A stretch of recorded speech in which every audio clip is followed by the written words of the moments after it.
여러분의 너무 많은 사랑을 받고 제가 이 자리에 설 수 없는 제가 이 자리에 서게 돼서 너무 감사하고 많은 우여곡절 끝에 제가 두 분의 투표가 안 돼가지고 저는 낙심하고 이제 다시 알리로 돌아가서 내 할 일 해야 되겠다 생각하고 있었는데 또 하나님의 시간표에 하나님 또 불러주셔서 그 과정 속에서 계속해서 이 주일 메시지 매주간의 강단 메시지가 매번 답이 됐었고요.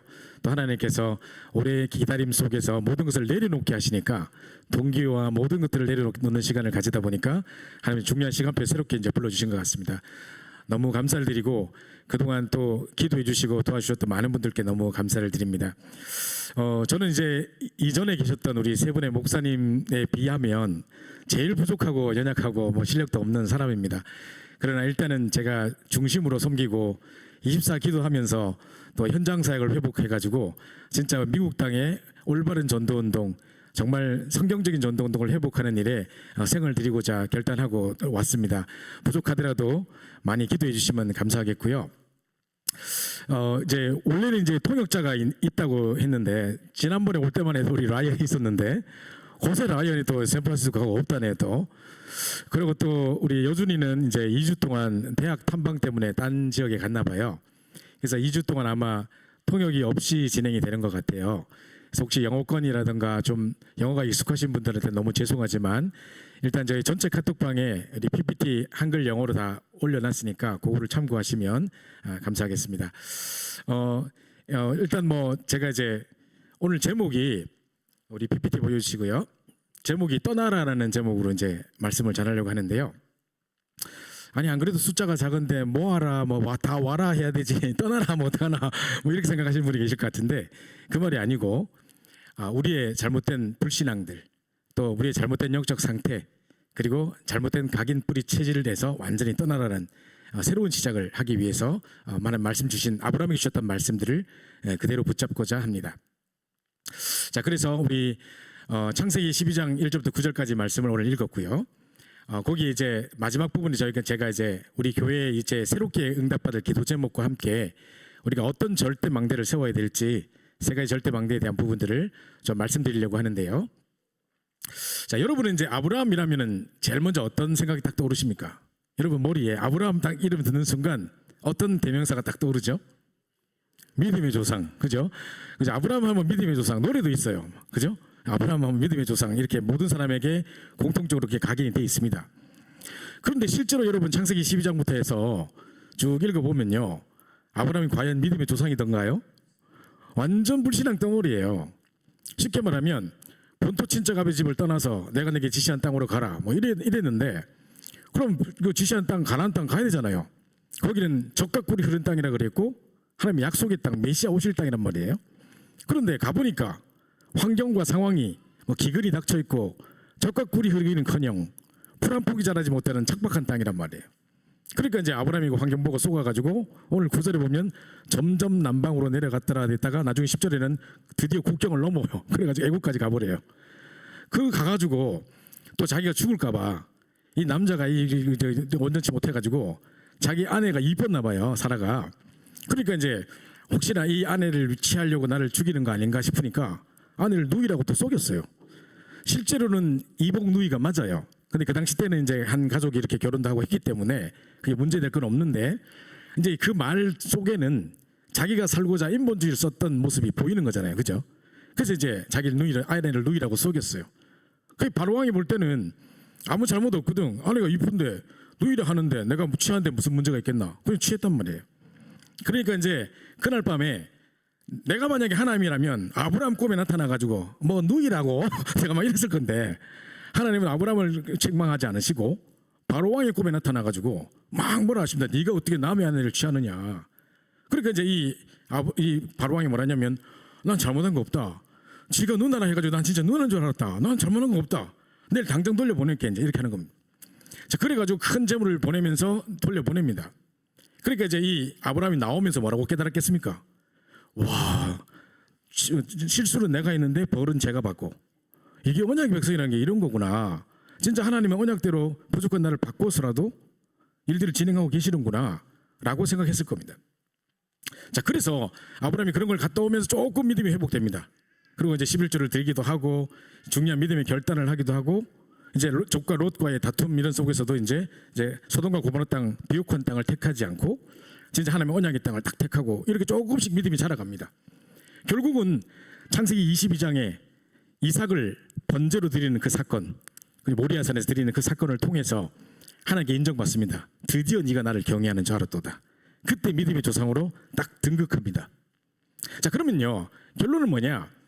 하나님이 왜 아브라함을, 불신앙 덩어리였던 아브라함을 믿음의 조상이라고 불렀겠습니까? 그죠? 우리가 왜 그렇게 이제 각인이 되어 있겠습니까? 하나님은 언약의 하나님이시고 분명히 언약의 백성을 통해 일을 진행하십니다. 그 언약을 성취해 나가시는 겁니다. 근데 만약에 그 언약의 백성이 부족하거나 언약이 희미하거나 복음이 약하다 하면 하나님은 문제와 사건을 주셔서라도 그 사람을 바꿔서 언약의 백성으로 사용하시는 것입니다. 그래서 부족한 우리를 통해서 우리 늘 불신앙하고 이제 하지만은 하나님 우리를 통해서 하나님 일을 이루어 가시는 것입니다. 조카 롯을 이제 오늘 보면 본문에 보면 이 갈대 아우르 땅을 떠나서 하나님 약속하신 땅으로 갈 때도 조카 롯을 데리고 갑니다. 분명히 본토 친척 아비 집을 떠나라 했잖아요. 그러면 떠나야지, 딱 버리고 나와야지.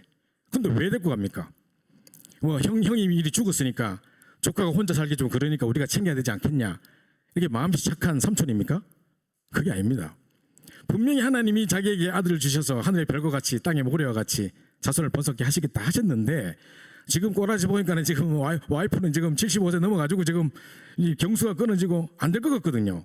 아, 이러면 이제 우리 약속 못 이루겠다 싶은 생각이 드니까 그 당시 때는 아들이 없으면 조카를 통해서라도 자손을 번성한다 이런 생각이 있었기 때문에 그런 근본적인 불신앙을 가지고 나왔던 겁니다, 이미.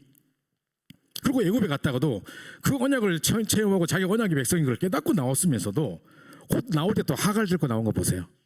그죠? 그래서 이스마엘 나가지고 그 이스마엘이 모슬렘의 그 조상이 되고, 그죠? 지금까지 모슬렘 나라와 이스라엘이 계속 싸우는 이유가 그 불신앙의 씨앗에서부터 시작된 것입니다. 그러니까 사실은 아브라함의 인생 전체를 볼 때는 전부 다 완전히 불신앙 덩어리였지만 하나님은 언약을 주시고 그 언약의 백성을 바꿔서라도 언약을 성취하시는 주인공으로 사용하셔서 그 언약을 성취해 나가시는 것입니다. 그래서 바로 이 응답을 우리가 함께 누렸으면 좋겠는데요. 자, 그러면 첫 번째 보시면 일단 아브라함에게 서론에 보시면 주신 하나님의 약속이 많습니다. 자, 창세기 12장 오늘 읽었던 본문 중에 2절 3절에 보면요, 내가 너로 큰 민족을 이루고 내게 복을 주고 내 이름을 창대하게 하겠다 그랬습니다. 그죠? 아브라함을 대표적으로 뽑으신 거죠, 하나님께서. 아브라함 그 역사적 배경에 보면요, 아브라함 동시 인물이, 아브라함 시대에 동시에 살았던 인물이 더 동방의 의인이라고 부르는 요업이 있었습니다.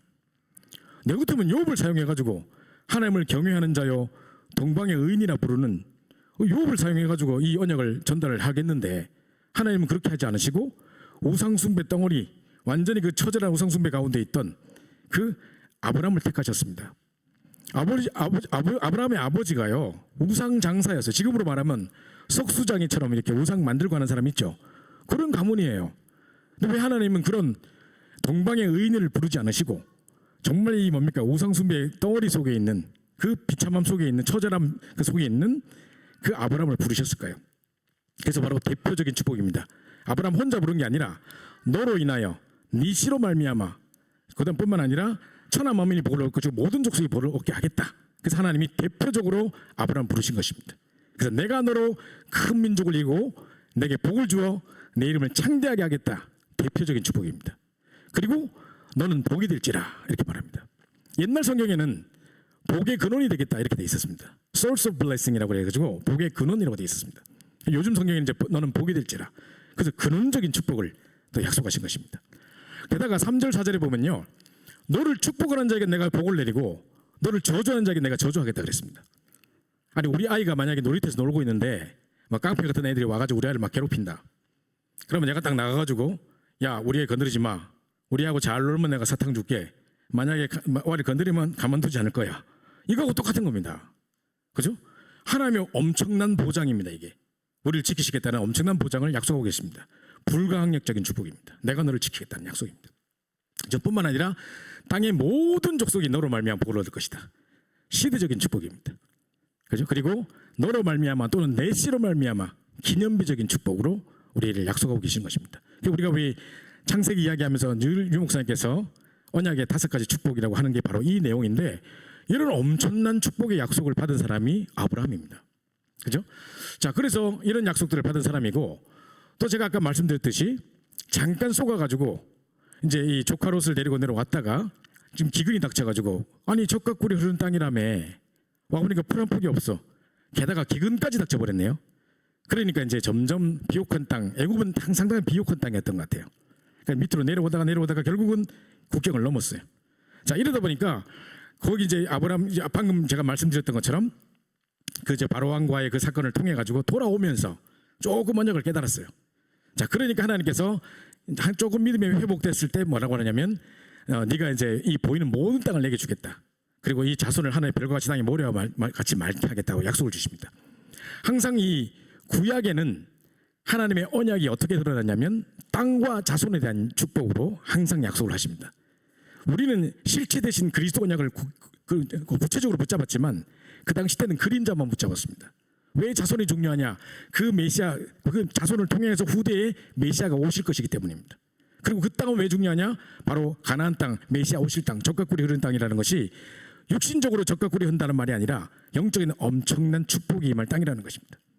자, 이렇게 계속 땅과 자손, 실제적인 그리스도의 약속이 아니지만 그림자를 계속해서 언약처럼 붙들게 하셨던 것입니다. 그래서 이제 아브라함 보고 택하라 그랬는데, 네가 좌하면 내가 우하겠고 내가 우하면 네가 좌하겠다 이렇게 하니까 이제 그러고 다 양보하고 그 앞에 단을 딱 쌌습니다. 아브라함이 조금 믿음이 생긴 거죠. 그죠? 그러면서 이제 하나님이 그 선택하는 것을 보시고, 아브라함은 지금 육신적인 걸 선택하지 않고 모든 건 양보하고 마물의 상수리 나무 밑에 단을 쌓았다 그랬는데, 하나님께 언약 쌓는, 언약을 회복하는 부분에 딱 결단을 하는 것입니다. 그랬더니 제가 너무 마이크 가까이 돼가지고 네, 그래서 이제 언약과 이제 좀 그 믿음의 결단을 딱 하고 나니까, 항상 믿음의 결단하고 나면 하나님이 그 다음 단계의 약속을 딱 주시거든요. 그래서 이제 13장 14절 18절 보니까 보이는 모든 땅을 내게 주겠다. 동서남북을 행하여 보라. 그래서 종과 행을 행하여 보라. 모든 것을 나에게 주겠다 하고, 역시 또 땅과 자손에 대한 약속을 주시는데, 하늘의 별과 같이 땅의 모래와 같이 많게 하겠고 또 자손들을 좀 많이 주겠다는 약속들을 주신 것입니다. 또 뿐만 아니라 아브라함이 계속 불신앙하는데 점점 와이프는 늙어가고 있죠. 아내 사라는 늙어가고 있죠. 자기는 애가 나올 기미가 안 보이죠. 자, 이러니까 어떻게 했냐면은 이제 자기 종을 통해서 하시려나 또 이 생각을 합니다. 그러니까 그게 아니다. 네 몸에서 날짜가 네 후손이 될 거다라고 하고, 그러면서 나는 너의 지극히 큰 방패요 상급이다라고 딱 이야기하십니다. 그래서 중요한 약속을 주시면서 이제 뭐 땅이 내 건지 자손이 내 건지 우짜합니까? 지금 자손이 계속 태어나고 있으면 모르겠는데, 그죠? 우리 뭐 교회 밴처럼 저런 밴에 막 애들 깍깍 차고 뭐 이래야지 좀 축구 기미가 보일 텐데, 지금 애 하나 없는데 무슨 하늘의 별과 같이 땅에 모래와 같이 많이 줘요. 자, 이러니까 이제 아브라함이 도저히 못 믿으니까 하나님께서 내 앞에 서라고 하고 하나님이 직접적으로 언약을 맺으십니다. 창세기 15장에 중요한 언약을 맺으시는 것인데, 양 잡고 소 잡고 막 비둘기 잡고 해가지고 몸을 반쪽으로 딱 가릅니다. 거기에 하나님이 횃불로 딱 등장하셔가지고 그 사이를 싹 지나가십니다. 그게 뭐냐면요, 이 팔레스타인 지방의 사람들이 언약을 맺을 때, 약속을, 우리 계약을 맺을 때, 우리가 만약에 집을 산다, 뭐 컨트랙 맺고 무슨 계약을 한다, 그러면 문서에 서로 그 사람과 내가 서로 만나가지고 사인을 하면 될 거 아닙니까? 그 당시 때는 그게 아니고요, 동물 하나 잡아야 돼요. 소 한 마리를 잡아가지고 반을 쫙 가릅니다. 그럼 이게 쫙 펼쳐놓으면 피가 흥건하게 흐르고 있겠죠. 그 사이에 거기를 내하고 계약할 사람하고 손잡고 둘이 지나갑니다. 그 사이를. 왜 그렇게 했느냐? 둘 중에 한 사람이라도 이 약속을 어기면 이 소처럼 될 거라는 거예요. 무서운 계약법이죠, 그죠? 그렇게 계약을 맺었다니까요. 근데 아브라함이 도저히 약속을 못 믿고 있으니까 하나님이 일방적인 계약을 맺으신 겁니다. 동물 다 갈라라 해놓고 횃불로 싹 지나가십니다. 그 사이를. 그래서 내가 분명히 약속했다. 아브라함 입장에서는 땅 문서를 준 것도 아니고 아들을 준다고 무슨 뭐 내게 증거를 준 것도 없는데 내가 어떻게 믿겠냐 하니까 하나님이 눈에 보이는 약속을 딱 주신 것입니다. 자, 이런 약속들을 계속 허락하십니다. 그래도 못 믿고 자꾸 뭐 이렇게 믿지 못하니까 하나님이 이름을 바꿔주십니다. 창세기 17장에는 아브라함을 아브라함, 열국의 아비 이렇게 바꾸고, 사레를 천만인의 어미 이렇게 바꿉니다.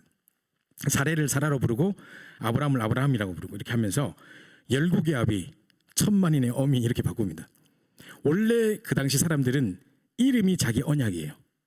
내게 불리준 그 이름 자체가 언약입니다.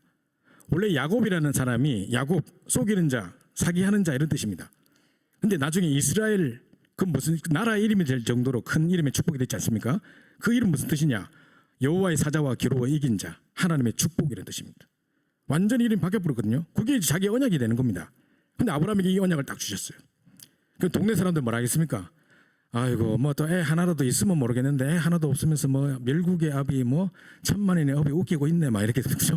사람들 웃었겠죠. 그게 안 믿어지는 겁니다. 근데 계속 하나님께서 이렇게 언약을 주시면서 아브라함을 만들어 가고 있는 장면이 보입니다. 자, 이게 아브라함에게 주셨던 엄청난 하나님의 축복의 약속들입니다. 자, 근데 아브라함은 어떻게 불신앙했는가를 보십시오. 제가 초반부터 말씀드렸습니다만은 본토 친척 아버지 집을 떠나라 그랬는데 그럼 떠나야 될 거 아닙니까? 왜 조카 롯을 데리고 갑니까? 혹시나 이제 자기 애가 없으면 이 조카를 통해서 번성하고자 하려고 데리고 간 것입니다. 마음속에 자기가 우리를 볼 때는 갈 바를 알지 못하고 갑자기 떠나라도 금방 갈 수 있습니까? 그죠? 그런데 갈 바를 알지 못하고 믿음으로 갔던 아브라함이라고 생각하지만 사실 그 마음속에는 정말 이 뿌리치지 못하는 근본적인 불신앙이 딱 자리 잡고 있는 것입니다. 우리에게도 이런 게 참 많습니다.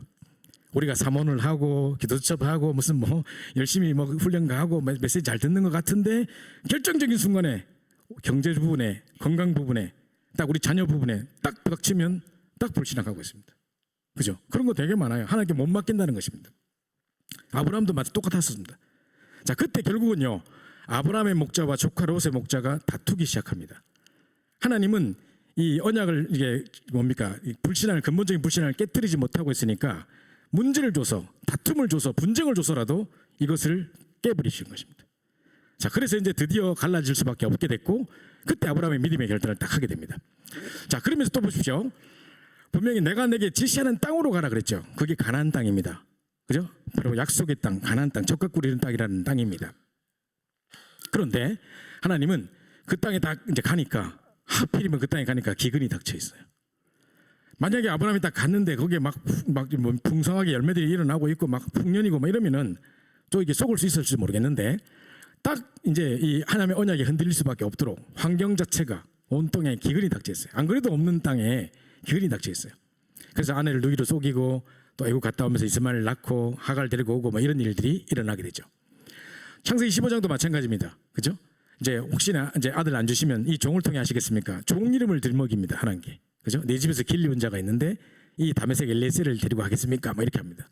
아니야, 네 몸에서 날짜가 네 후사가 될 거야. 하나님이 계속해서 약속 주십니다. 그래서 나중에 이름을 바꾸시는 그런 장면이 나오는데요. 자, 이런 모든 아브라함은 끊임없이 불신앙했고 하나님은 중요한 약속들을 계속해서 주셨음에도 불구하고 아브라함은 계속해서 불신하고 있었습니다. 근데 마지막 때에 창세기 22장 여러분 잘 아시듯이 창세기 22장에 딱 가면 이제 아들 하나 줬습니다. 하늘의 별과 같이 땅의 모래와 같이 많이 주신다 해놓고 많이 주신 것도 아니고 딱 하나 줘놓고 또 그 아들을 바치라네. 그럼 아브라함은 얼마나 불신앙이 들겠습니까? 아니 이럴 수 있습니까? 어떤 학자가 연구를 했대요. 이때 아브라함이 하나님께 이제 변명할 수 있는 내용 38가지 신학자가 그 책을 썼어요. 논문을 썼대요. 참 할 짓도 없죠. 그런 논문 쓰고 앉아가지고 그죠? 근데 아브라함이 그만큼 말할 수 있는 게 많았다 이거예요. 왜 하나만 주시고 다시 달라 하십니까? 그 아들을 바치라 하십니까? 뭐 등등의 여러 가지 일들을 이야기를 할 수 있었지 않겠습니까? 자, 이런 상황에서 이제 이 뭡니까? 아브라함을 이제 이삭을 바치려고 하는데 이삭을 데리고 번제를 드리기 위해서 모리아산으로 가고 있습니다. 명령이 떨어지자마자 바로 3일 길을 달려갑니다. 자, 이때 종들을 둘이를 데리고 갔는데 종들 보고 여기 있으라고 이야기한 겁니다. 이제 만약에 종들이 이제 그 뭡니까 이삭을 번제로 드리려고 막 칼을 대고 이러면은 주인님 노망했습니까? 왜 이러십니까? 하고 말릴 거 아닙니까? 그러니까 이제 그걸 못하게 할 수 있으니까 종들 보고 너희는 여기서 기다리라 하고 내가 예비하고 돌아오겠다고 이야기합니다. 근데 우리나라 말로는 그게 잘 표현이 안 됩니다만은 히브리어 원문에 보면 이제 이 복수가요 명사에 붙는 게 아니고 우리가 boy, boys 이렇게 하든지 명사에 복수가 붙어야 되잖아요. 근데 이 히브리어 말은 특이해가지고 동사에 붙어요 복수가. 그러니까 이게 돌아오겠다 이 말만 들어도 혼자 돌아온단 말인지 둘이 돌아온단 말인지 알아요. 그럼 예배드리고 아들 바치고 오면 혼자 와야 되잖아요. 근데 복수를 쓰고 있어요. 이런 식으로 복수를 돌아들러 오겠다 뭐 이런 식으로 돼 있어요. 그럼 뭐 종들이 그거 다시 돌아오나 보다 하고 아무 생각 없이 가시라고 하는 거죠. 뭐 이거는 만약에 혹시 종들이 왜 그러면 혼자 오십니까? 이럴 수 있으니까 그렇다 쳐요. 자, 그리고 이제 아들하고 둘이 이제 드디어 모리아 산에 번제를 드리러 갑니다. 딱 갔는데 드디어 아들이 이제 물을 걸 묻습니다. 시간표가 왔습니다. 아버지, 매번 우리가 제사 드리러 갈 때 양 한 마리 잡아가지고 칼하고 번제 횃불하고 다 들고 갔는데 왜 칼하고 횃불을 있는데 번제할 어린 양은 어디 있나이까 이렇게 물어봅니다. 갑자기 아브라함이 도동 했겠죠. 그죠? 그렇다 뭐라고 대답해야 될까 싶겠죠. 그때 아브라함이 하나님이 너를 바치라 그랬어 뭐 이래야 되잖아요, 사실은. 그죠? 근데 그래 하지 않으시고 창세기 22장 8절인 것에 보면 뭐라고 말하냐면 하나님이 자기를 위하여 친히 준비하시리라 딱 이랍니다. 이게 이 신학적으로도 아주 중요한 내용인데 오실 메시아에 대한 중요한 믿음의 고백이에요.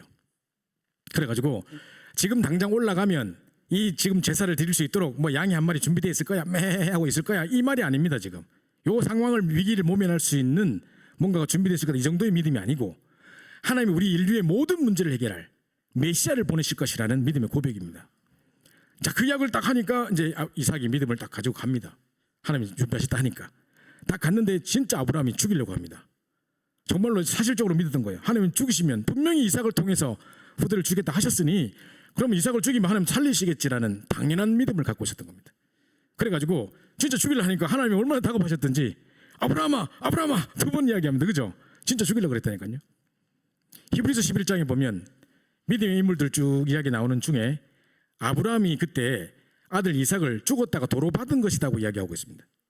그만큼 실제로 죽이려고 했다니까요. 실제로 하나님 약속을 믿었다니까요. 자, 그랬는데 하나님이 그 사건을 통해서 뒤에 딱 보니까 뒤에 수장 하나가 딱 나무에 걸려가지고 매 하고 있는 거예요. 그거를 잡아가지고 이삭이 드려져야 될 그 자리에 이삭을 대신하여 번제로 드렸더라. 그게 바로 sacrifice의 모형, 십자가의 모형, 정말 그리스도 십자가의 첫 번째 모형인 겁니다. 그게. 그걸 다 보여준 겁니다. 그러니까 아브라함도 지금 아들을 죽이는 그런 절박한 상황에서 그걸 경험했기 때문에 또 이삭도 칼이 왔다 갔다 하는 이 죽음의 순간 속에서 그걸 체험했기 때문에 평생 이 가문에 잊지 못할 하나님의 십자가 언약을 딱 붙잡게 된 겁니다. 그 모리아산에서. 그제서야 하나님이 이제야 내가 나를 경외한 줄 알았더라. 그러면서 이제 하늘의 별과 같이 땅에 모래와 같이 또 약속을 주시고 네 씨가 대적의 문을 얻을 것이다. 그게 창세기 3장 15절에 여자 여순이 뱀을 상해할 것이다. 똑같은 말입니다. 자, 근데 놀라운 건 뭐냐?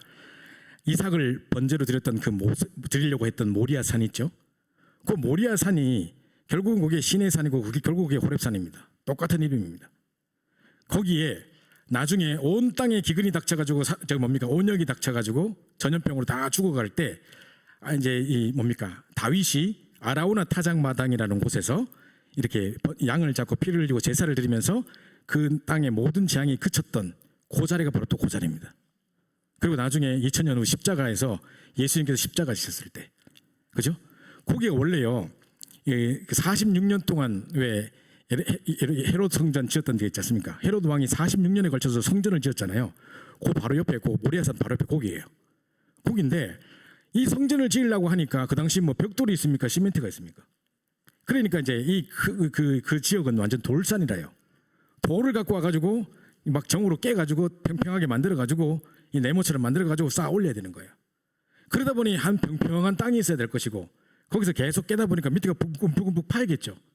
멀리서 보면 그 언덕이 꼭 해골처럼 보이는 거예요. 파여가지고 그 이름이 골고다 언덕입니다. 그 골고다가 라틴어로 무슨 말이냐? 칼보리입니다. 캘보리입니다. 그게 2000년 후에 예수님께서 십자가 딱 지시는 겁니다. 바로 이삭을 대신하여 번제로 드렸던 그 자리에 어린 양을 번제로 드렸던 그 자리에 수양을 드렸던 그 자리가 바로 예수님께서 십자가 지셨던 바로 그 자리가 되는 것입니다. 이 언약의 백성으로 딱 하나님께서 이루어 가시고 결국은 그 언약을 이 아브라함 가문을 통해 성취해 나가시는 것입니다. 요한복음 8장 56절에 보면 아브라함이 나의 때 볼 것을 보고 즐거워했느니라 그랬거든요. 그 많은 바리새인 서기관이 아니 네가 아브라함 때 태어나지도 않았는데 뭐 아브라함이 니를 믿었다고? 이런다고 막 비난을 했단 말이에요. 죽이려고 그랬단 말이에요. 근데 사실은 그 말이 맞아요. 아브라함이 아까 전에 믿음의 고백을 했듯이 분명히 아브라함은 낳을 수 없는 중에 아들을 낳았기 때문에 분명히 동정녀 탄생이라는 것도 쉽게 이해했을 것이고 분명히 자기가 십자가에 분명히 그 아들을 죽이려고 했다가 도로받은 것이라 했기 때문에 십자가와 부활도 이해 있을 것입니다. 그죠? 이 모든 내용들을 그리고 sacrifice의 첫 번째 언약에 대한 비밀들을 붙잡은 사람이 바로 아브라함이거든요. 아브라함은 정확한 그리스도의 실체를 몰랐지만은 중요한 그리스도의 그림자만 붙잡고 응답받은 사람이지만은 믿음의 조상으로 등극할 수 있었던 것이 이 믿음이 있었기 때문인 것입니다. 자, 그렇다면 오늘 본론에 들어가서요. 자, 그럼 오늘 세 가지를 좀 살펴보려고 하는데 오늘 내가 내게 지시한 본토 친척 아버지 집을 떠나라고 했고요. 내가 내게 지시할 땅으로 가라고 했고, 그 다음에 절대로 이제 이 뭡니까 그 약속 속에 있어야 되는데 점점 남방으로 옮겨가다가 애국까지 갔으니까 속지 말아야 되는 상황이 있기 때문에 세 가지 이야기하려고 합니다. 떠나라, 메시아 오실 땅으로 가라, 그리고 속지 마라. 이 세 가지 언약을 딱 붙잡으시고 오늘 예배 승리하시면 좋겠습니다. 첫 번째로요. 자, 본토 친척 아버지 집을 떠나라는 말은 뭡니까? 그 아버지는 우상 장사였고 그 갈대아우르 땅은 온통 우상의 땅이었습니다. 그러니까 이제 거기서 뭐를 들고 온다는 자체가 뭐 이게 가문의 흐르는 전통을 가지고 나온다는 자체가 전부 우상 덩어리인 거예요. 그래서 지금까지 우리가 의지하고 있던 모든 우상에서 떠나라는 겁니다. 자, 이 부분을 이야기하는 것입니다. 제가 결혼해가지고 저희 형님이 딱 결혼해가지고 형수님 댁에 이제 우리가 결혼식 멀리 지방에서 올라오셔가지고 그 집에 형수님 댁에 하루 자고 이제 우리가 헤어지는데 결혼 다음 날이죠. 아직 신혼여행 출발하기 전에 우리가 그 집에 같이 자고 있었는데 아침에 이제 일어나가지고 저는 이제 그때가 주일이었어요. 교회에 빨리 가야 될 것 같아가지고 빨리 이제 계란 후라이 해물라고 계란을 딱 후라이팬에 올리는데 우리 엄마가 아침부터 결혼하기 첫날부터 뭐 구우면 안 돼 막 이러시더라고. 왜 안 되는데요? 그죠? 이상한 그런 어떤 전통 같은 게 있어가지고 또 우리 장인어른은 밤에 무슨 손톱 같은 걸 깎으면 뭐 뱀이 나와서 그걸 먹고 뭐 사람이 된다나 뭐 하면서 이상한 걸 믿어가지고 밤에 뭐 휘바람도 못 불게 하고 밤에 이거 떼어놓으면 큰일 나요. 그 우리 아이가 한 번은 무슨 뭐 학교에서 대금인가 뭔가 뭐를 해야 된다 해가지고 피리 같은 걸 사왔어. 그 밤에 그거를 소리 내가지고 가야 내일 아침에 이제 가야 학교에서 풀어야 돼 그거를. 근데 이 소리가 잘 안 나는 거라. 왜 우리 플룻 같은 거 보면 이렇게 입 맞춰가지고 하는 게 소리 내기 힘들잖아요.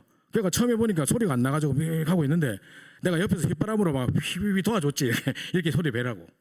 아버님 당장 나타나셔가지고 밤에 휘바람 불면 안 돼. 오셨더라고. 왜 안 되는데요? 그죠? 그러니까 이런 이상한 쓸데없는 우상의 잔재들이 우리에게 참 많이 남아 있습니다. 그죠? 이런 것도 상당히 많고요.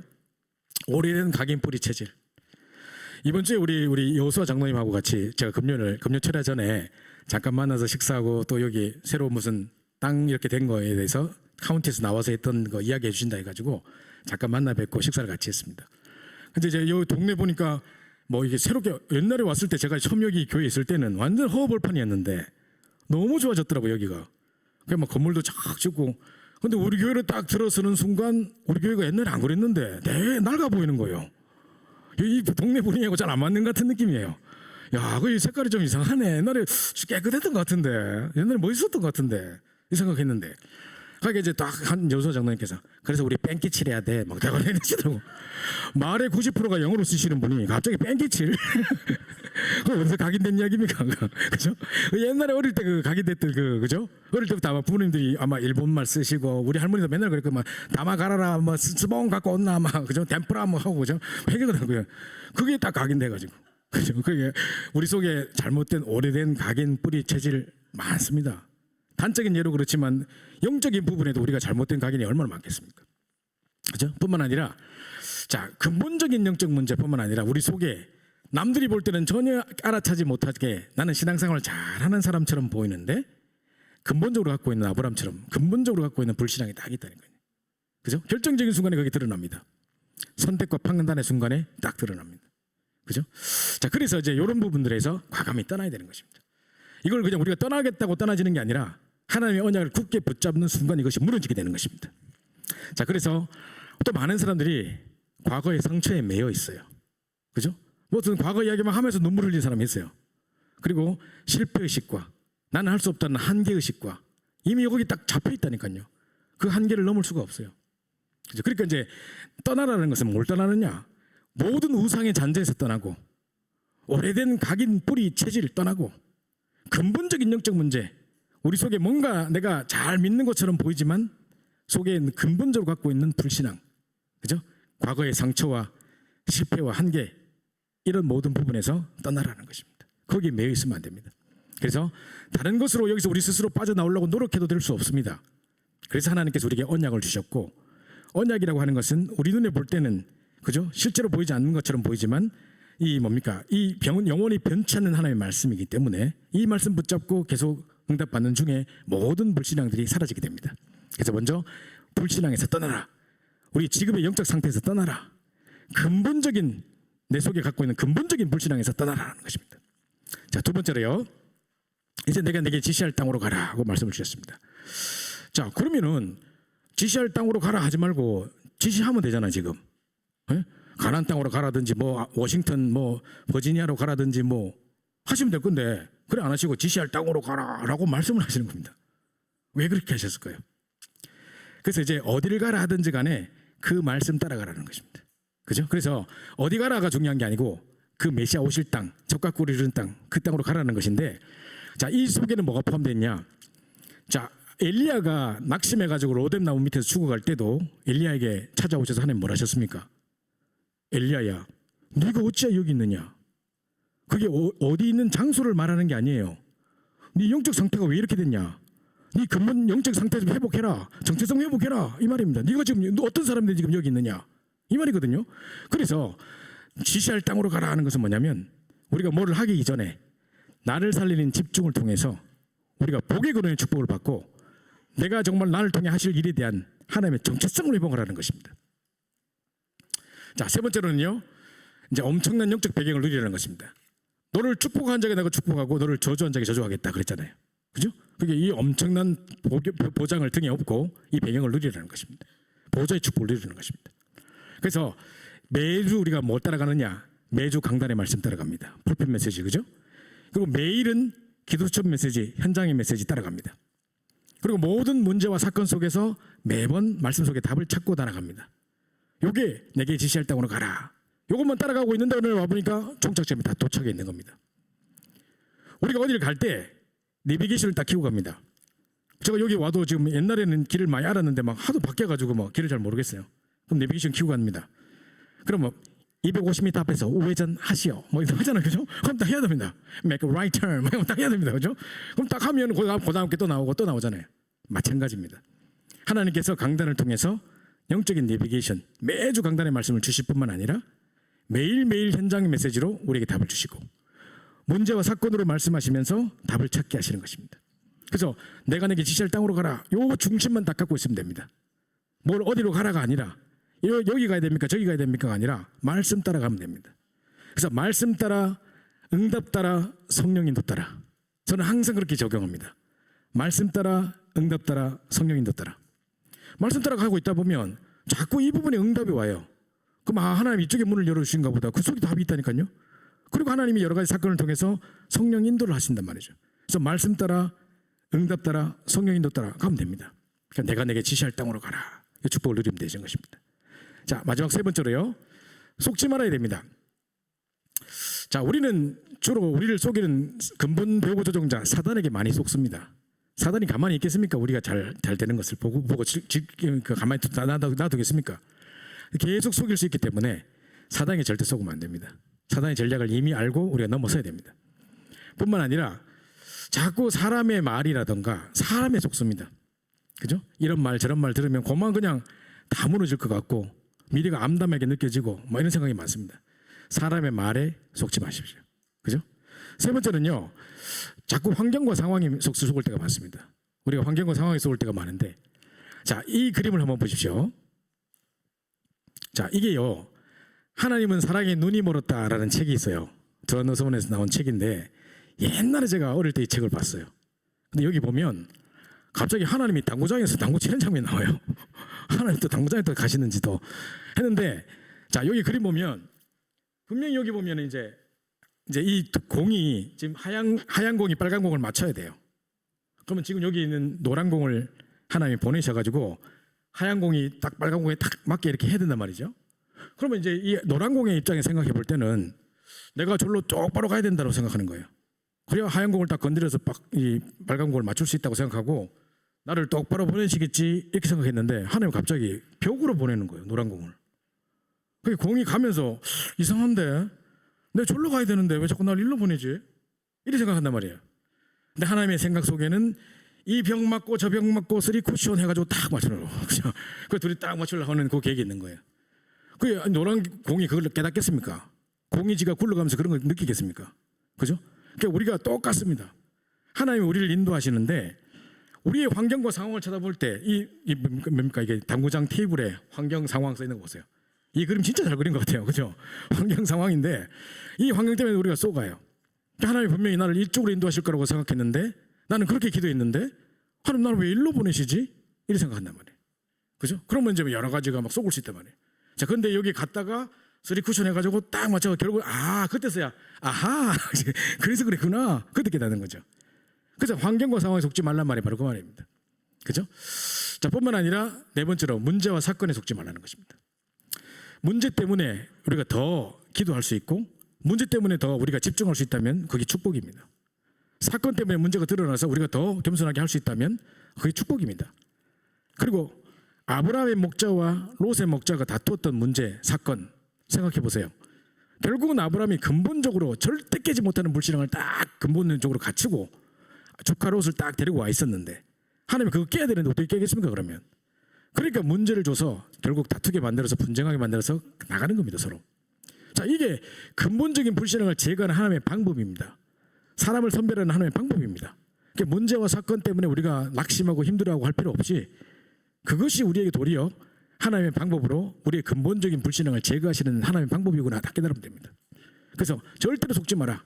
사단에게는 당연히 안 속아야 되겠고 사람이나 사람의 말에도 속지 마시고 여러 가지 환경과 상황 보고 속지 마시고 문제와 사건 보고도 속지 마시기 바랍니다. 자, 그래서 결론입니다. 우리 또 권사님께서 저보고 말씀하실 때 딴 건 다 좋은데 길게 하지 마라 또 하셨기 때문에 제가 오늘 좀 빨리 하려고. 자, 그래서 흑암의 망대와 세 가지 절대 망대 이제 있는데요. 자, 오늘 세 가지 절대 망대를 세우기 전에 먼저 우리 안에 무너뜨려야 될 망대가 있습니다. 그죠? 우리 한번 잘 이야기 들으셨겠습니다만은 자, 고린도후서 10장 4절 5절을 다 같이 한번 한 목소리로 읽어볼까요? 고린도후서 10장 4절 5절입니다. 같이 읽겠습니다.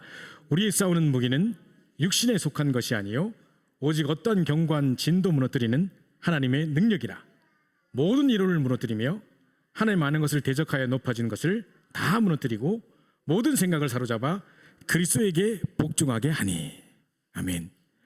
자, 고린도서 10장 4절 5절에 보니까 분명히 사단이 우리 안에 스트롱홀드라고 영어로 보면 스트롱홀드라고 되어 있는데 우리를 정말 하나님을 대적하는 사상으로 가득 차게 만들어 있고 정말 높아져 있는 그런 어떤 그 스트롱홀드 사단의 견고한 진이 있다고 이야기합니다.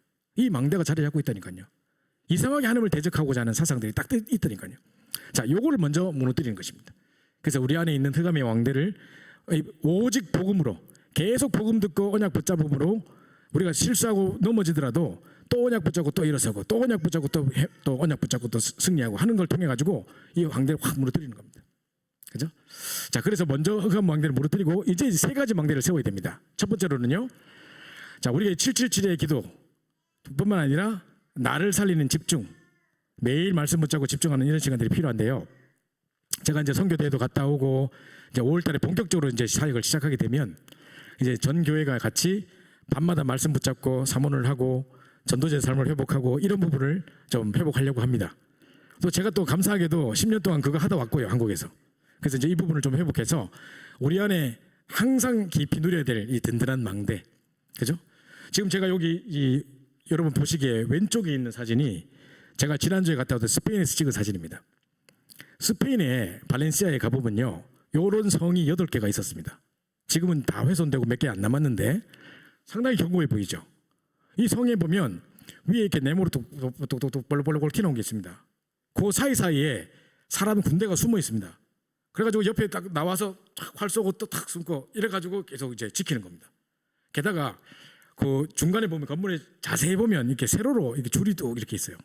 아주 얇은 줄이 있는데 가까이서 보면 이게 한 10cm 되는데 멀리서 볼 때는 그 표시가 안 납니다. 거기도 사람 뒤에 딱 숨어 있어요. 그래서 사람이 군대가 오면 그 틈새로 계속 화살을 쏩니다.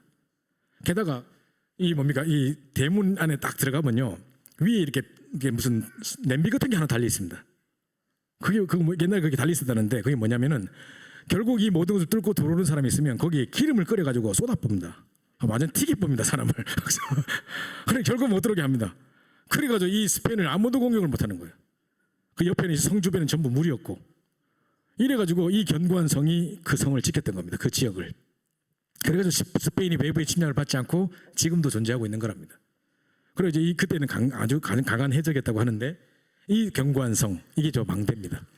자, 이걸 볼 때 제가 느끼는 게, 사단이 우리를 공격해오고 여러 가지 우리를 넘어뜨리려고 각기가 많은 문제와 사건을 준다 할더라도 우리 속에 정말로 이 일곱 망대에 대한 귀한 축복, 일곱 여정, 일곱 이정표에 대한 귀한 누림의 기도가 늘 있고, 그죠? 늘 이제 나를 살리는 집중을 통해서 말씀 붙잡고 언약 붙잡고 세상과 환경과 사람의 말에 속지 않고 있으면, 그 견고한 망대가 딱 서 있으면 어떤 재앙도 우리를 넘어뜨릴 수 없다는 것입니다.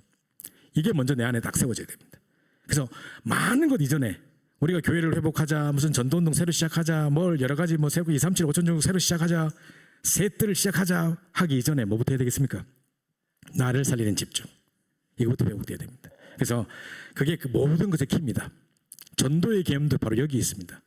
내가 하나님께 집중했더니 하나님이 중요한 갈급한 사명자를 내게 붙이시더라. 그게 전도입니다. 그죠? 내가 나가서 뭘 하는 게 아닙니다. 자, 그래서 내 안에 하나님 망대를 세워라. 첫 번째 망대입니다. 자, 그럼 이제 두 번째 망대는 뭐냐면요.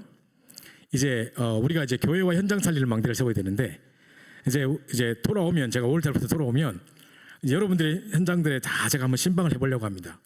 그래가지고 다락방 지금 당장 시작해야 될 곳이 어디 있는지, 그래서 이제 모든 현장에 다락방을 다 깔려고 합니다.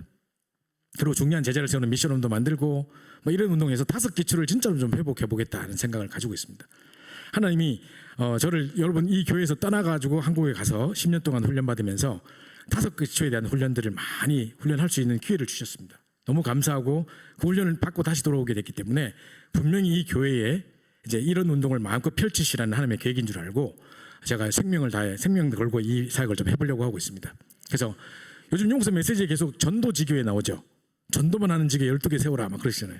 우리 한 12개 세우면 됩니다. 그래서 지금 이제 제가 좀 이따도 우리 장로님들께 좀 말씀을 드리려고 하는데, 제가 지지난주인가요? 3주 전인가 제가 샌프란시스코 쪽을 갔다 왔습니다. 지금 그분들이 아마 이 예배를 드리고 있을 겁니다. 유튜브로 보고 계실 텐데, 지금 그 교회가 없는 지역이에요. 다락방 교회가 없는 지역이고, 근데 이제 우리 한 장로님이, 시카고에 계셨던 장로님이 리타이어 하시고 딸내들 사는 동네로 이렇게 이사를 가셨는데, 거기 실버타운인 겁니다. 그래서 이분은 원래 전도하시던 분이다 보니까 70이 넘으셨는데도 가자마자부터 대학부터 딱 들어가셔가지고 전도 딱 하시고, 그 교회 안에 이제 그냥 기존교회를 나가셨는데 교회 안에 갈급한 영혼들을 딱 보시고 답을 주시기 시작하시고, 교회 안에서 말씀 운동이 펴져가지고 제자가 8명 뭐 10명 이렇게 된 거예요. 그래서 저보고, 제가 그때는 이제 뭐 목회를 하고 있는 상황이 아니었으니까 안류 사역만 하니까 주일날에는 사역이 없잖아요. 그 주일날 한번 와서 예배도 인도해주고 이 성도들 좀 훈련시켜 달라는 거예요. 그래서 이제 갔는데 이제 그분들이 몇 명이 모여 계시더라고요.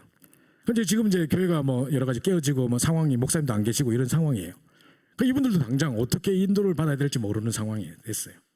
그러니까 이제 제가 이제 저는 이번만 오고 다음부터는 못 올 것 같습니다. 제가 이제 워싱턴에 목사로 가게 됐습니다. 했더니 그러면 그 예배를 우리도 드리면 안 되냐는 거예요, 갑자기. 그럼 되지 뭐. 내가 뭐 있겠습니까? 그 이분들이 같이 지금 실시간으로 예배 드린다는데 우리하고 시차가 3시간 나잖아요. 샌프란시스코 쪽이니까. 그 일단 우리가 이렇게 1부 예배는 혼자서 보시고, 장로님 혼자서 보시고, 2부 예배 때가 이제 거기 이제 우린 이제 1시 반인데 거기 10시 반이에요. 그리고 그때 자기들 이제 1부 예배로 드리겠다고 하시던 거예요. 그래서 2부 예배를 영상 틀지 말고 직접 해달래요. 그래서 제가 그분들 또 다락방을 잘 모르시는 분들이니까 아주 기초 메시지들 중심으로 지금 2부를 진행하려고 하고 있습니다. 그러니까 어쨌든 일종의 하나의 전도 지교회입니다. 이것도 그 장로님도 완전 전도하시는 분이거든요. 야, 그것도 너무 감사하다. 함께 우리 만나서 전도 운동 할 수 있다는 것이 너무 감사하고, 우리 이 지역뿐만 아니라 곳곳에 이런 지교회들이 세워져야 될 것이고, 좀 메릴랜드뿐만 아니라 그죠? 곳곳에 이제 세우려고 기도하고 있습니다. 그래서 우리는요, 깨끗하게 불신자 전도 운동합시다. 뭐 남의 개정교회 데리고 와가 뭐 소리하고 이런 거 싫고, 진짜 갈급한 영혼들, 죽어가는 영혼들, 다민족들 깨끗한 불신자 전도 해가지고 제대로 진짜 살려보자는 생각을 가지고 있는 것입니다. 이 교회와 현장 살리는 망대를 세우는 것입니다. 자, 세 번째로요, 마지막 세 번째로 우리가 하는 것이 뭐냐면 이제 237 살릴 망대를 세우는 것입니다. 유 목사님께서 계속 3가지 뜰 이야기 하시죠. 그죠? 나중에 제가 또 말씀을 드릴 겁니다만은 생각해 보세요. 예수님께서 부활하시자마자 승천하시기 전까지 가장 중요한 말씀을 하셨는데, 마태복음 28장에 모든 족속으로 제자를 삼으라. 모든 족속. 그죠? 마가복음 16장 천하만민, 사도행전 1장 8절 땅끝 뭡니까? 237 아닙니까? 그죠? 게다가 마가복음 16장에 보니까 15절부터 20절에 내 이름으로 귀신을 쫓아내며 새 방언을 말하며 뱀을 집어올리며 무슨 독을 마시러 해를 받지 않고 병든 자에게 손오는 즉 나으리라. 치유에 대한 이야기를 하셨습니다. 곳곳에 영육 간의 질병으로 죽어가는 사람이 너무 많습니다. 정신병으로, 영적인 질병으로 죽어가는 사람 너무 많습니다. 정말 치유팀 구성돼야 돼요. 뿐만 아니라 이제 우리 뭡니까? 우리 후대들, 렘넌트들 놓고 이제 기도하는 것입니다. 그래서 이 세 가지 뜰, 예수님께서 마지막으로 어린 양을 먹이라 어린 양을 치라라고 주셨던 중요한 메시지 아니겠습니까? 그럼 우리가 어디다 방향 맞춰야 되겠습니까 도대체? 뭘 놓고 기도하는 것이 가장 원하는, 하나님이 가장 원하시는 기도겠습니까? 237 치유 서밋을 버려두고 뭘 하겠습니까? 가장 하나님 소원하시는 것인데, 그죠? 예수님께서 언제 성전 들어가서 막 상을 뒤집고 이렇게 하셨습니까? 언제 분노하셨습니까? 유목사 한번 집회 때 그러시더라고. 예수님이 상 뒤집고 화내서 정신 차려야지. 감사 막 그걸 못 가느냐. 그죠? 눈치채야지. 막 이러더라고. 그렇습니다. 도대체 우리 어디에 방향 맞추겠습니까? 그래서 진짜 여기에 방향 맞추려고 하는 것입니다. 그래서 이제 237 절대 망대 정말 세우려고 기도하고 있습니다. 여러분 여기 놓고 이제 우리 다민족 사역자들도 세워지고 다민족 중직자도 구성되고 이런 날을 기대하면서 제가 이번에도 스페인에 갈 때 우리 통역자 되시는 우리 또닌 목사님 스페인 사람이에요. 스페인 현지인이에요. 그리고 저 영국에 갔을 때는 모리스 목사님 케냐 사람이에요. 이런 분들이 지금 이제 잘 훈련받고 각 현지로 파송받아 가지고 이렇게 사역하고 있다 보니까 역시 한국 사람의 말을 통역해가 듣고 이렇게 세워지는 거하고는 차원이 달라요. 그분들이 딱 세워지니까 다민족들이 쫙 연결돼요. 그냥 순식간에. 그래서 야 진짜 다민족 사역은 다민족 해야 되겠구나. 그러니까 우리가 진짜로 모든 교역자가 다민족으로 막 오고 막 중직자가 다민족으로 세워지고 이럴 날을 기대하면서 정말 우리 세 가지 뜰의 응답을 받고 기도하고 있습니다. 자, 그러면 이제 마지막으로 이 기도 제목 드리고 마칠게요. 제가 아까 우리 전체 카톡방에도 올려드렸는데 이제 임마누엘 교회로 이제 오게 됐다고 결정이 된 순간부터 계속 제가 생각하면서 뭐를 해야 되겠느냐. 제가 아까 말씀드린 대로 다른 모든 것 하기 이전에 일단 우리가 예배가 회복되고 나를 살리는 집중이 시작돼가지고 내가 살아야 됩니다. 전도자의 삶이 되고 사모는 일어나고 해가지고 말씀 성취, 기도 응답, 전도 역사 요게 일어나도록 우리가 계속 기도하는 것입니다. 그죠? 그리고 이제 모든 현장에 여러분이 속해 있는 모든 현장에 그죠? 제가 지금 가보고 싶은 곳이 많습니다. 우리 한정수 집사도 뭐 군대에서 중요한 일꾼들을 계속 구체하고 있다는데 그 현장에도 얼마나 다민족들이 많겠습니까, 그죠? 이제 그 현장도 가보고 싶고 또 우리 뭐 교수님으로 계신 분도 계시고 곳곳에 이제 우리 사업처에 우리 현장에 가까운 큰 집들도 많이 있으니까 지역의 집에 정말 전도 운동할 수 있는 5개초를 온 지역에 깔아야 되겠다 생각을 하고 있습니다. 그래서 12전도지기 응답 받아야 되겠고요. 이제 3가지 뜰 응답 놓고 이제 우리 교회가 그걸 실천할 수 있도록 기도하고 있습니다. 그래서 237 나라 5천 종족을 복음화를 위해서 참된 선교, 참된 전도 응답받을 수 있도록 우리가 시작해야 되겠습니다. 그래서 이제 우리가 기도할 제목들이 많습니다. 지금 당장 뒤에 좀 우리 친구들이 와 있고 한데 또 뒤에 또 영어가 필요한 분들도 계시는데 뭐 통역도 지금 없는 상황, 그죠? 그래서 이거부터 하나님 또 응답 주셔야 되고 많은 우리 또 이 속에서 237 5천 정도 살릴 수 있는 중요한 시스템이 갖춰져야 되리라고 믿습니다. 네, 그래서 우리 함께 기도하고 오늘 1부 예배 말씀 마치도록 하겠습니다. 함께 우리 주셨던 말씀을 붙잡고 이제 우리의 모든 불신앙에서 근본적인 불신앙에서 잘못된 영적 상태에서 잘못된 각인 뿌리 체질에서 떠나게 하옵소서. 이제 말씀만 붙잡고 하나님 약속하신 그 땅에 내가 지시한 땅으로 가라. 계속 말씀 붙잡고 우리가 인도받게 하옵소서. 그리고 절대 사단과 사람의 말과 환경과 문제에 속지 않게 하옵소서.